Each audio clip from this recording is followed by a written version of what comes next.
I'm here with international film and TV star Nick Searcy, and I'm sorry to interrupt you, Ann-Marie, but it's Peabody Award winning international film and television star Nick Searcy. I said television. No, you said TV. TV. It's a difference. There's a difference. What's the difference? Well, it's kind of colloquialism, sort of the abbreviation doesn't sound as impressive, and I prefer television if you don't mind. Okay. All right. Let's just start again. Okay, sure. This is, I'm a little thrown. Hold on one sec. Just relax, Ann-Marie. Just anything you want to ask me. I know it's got to be nerve-wracking, but just pretend I'm just anybody.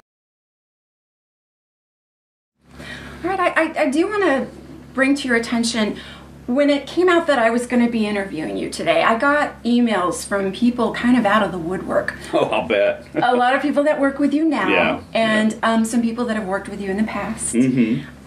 One email I got, if I may, I brought my then 8-year-old son to the set of Justified to meet his hero, Nick Searcy. By the end of the day, after watching Searcy yell at and berate everyone on the set, cussing and literally throwing chairs across the room, my son was so traumatized that to this day he cries every time he sees a television set. That was 2 years ago. Do you have a comment about that? I don't have any idea of what he's talking about. I don't remember anything like that. You know, there's a lot of haters out there that just make up stuff, and I can't be held responsible for that. Yeah. Okay, it was 8-year-old son, or someone that just, you don't You have no that. idea how many people bring their little retards up to see me. I don't remember that particular one. Another thing that someone sent to me anonymously, of course, was a list of demands. There were about 100 things on this list from you for the set of Justified and for any future productions that you work on. And number one was very, very interesting to me. Never under any circumstance look Searcy directly in the eyes. Even if he's standing 1 foot away and demands you look him in the eyes, do not do it. I repeat, do not look Searcy in the eyes ever. That's from your own personal list of demands. What does that mean? Why would you not want people to look at you? Well, that's just pretty standard. I mean, you know, when you're a big star, it takes a lot of concentration, and you can't be constantly distracted by people trying to engage you in some sort of useless conversation about, you know, can I have a picture, or how are you today, Mr. Searcy, or any of that foolishness. I mean, that's not out of the ordinary. I don't know why you're making such a big deal about that. Huge supplies of organic-only buffalo beef jerky. That was just a little phase I was going through. I'm completely over that now.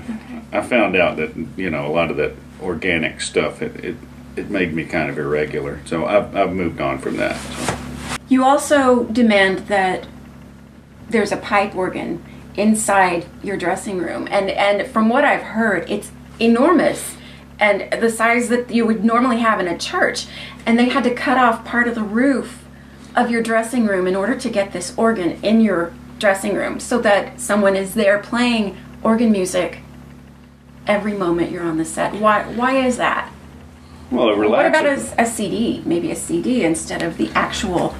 Well, CDs are so compressed, you just don't get the real sound quality that you get from a real live organ, and it relaxes me. And no, you ask for things, and people, you know, tell you how much they consider you to be worth to them by whether they give them to you or not. So they must like me. So acting school is doing really well. Congratulations. Thank you. Thank you. What are your future plans? What do you see in the next few years with acting school? Well, I'm just going to keep making them because, you know, I just think that the public needs to know. I mean, it's a very educational series. A lot of people out there, when they meet an international film and television star, they tend to embarrass themselves. They tend to act inappropriately or do things that are off-putting to the star. Like what? Well, just like asking for things, or talking to me like they're friends of mine, or something like they actually know me. Because a lot of people get that idea that since they've seen you on television, they're somehow closer to you than they really are. So, you know, acting school is meant for those people to sort of teach them the proper respect. And so I intend to just keep making them as long as I feel a need, you know, and when a topic comes up that I think needs to be explored, that I think people need to know about, I will make an episode of Acting School. And I make that commitment to all of you out there. When I find something that I think you need to know about, you'll know about it. Mm. You normally carry your Peabody Award everywhere you go. You don't have it with you today. I'm a little surprised. What? You don't even bring it when you're working out at the gym. Well, no, I carry it certain places, mm-hmm. Ann-Marie. I don't carry it everywhere I go, and it's heavy. You know, it's some heavy metal there, and it's an integral part of my workout. And you know, I don't want to overuse it, but you know, it's a very important thing that happened to me. Not very many people have them, and so I'm proud of it. I don't see anything wrong with that.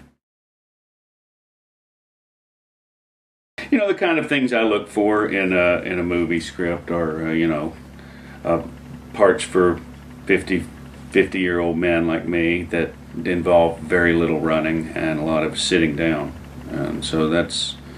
Any screenwriters out there, you know, that's what I'm looking for. Lots of sitting down. Hmm.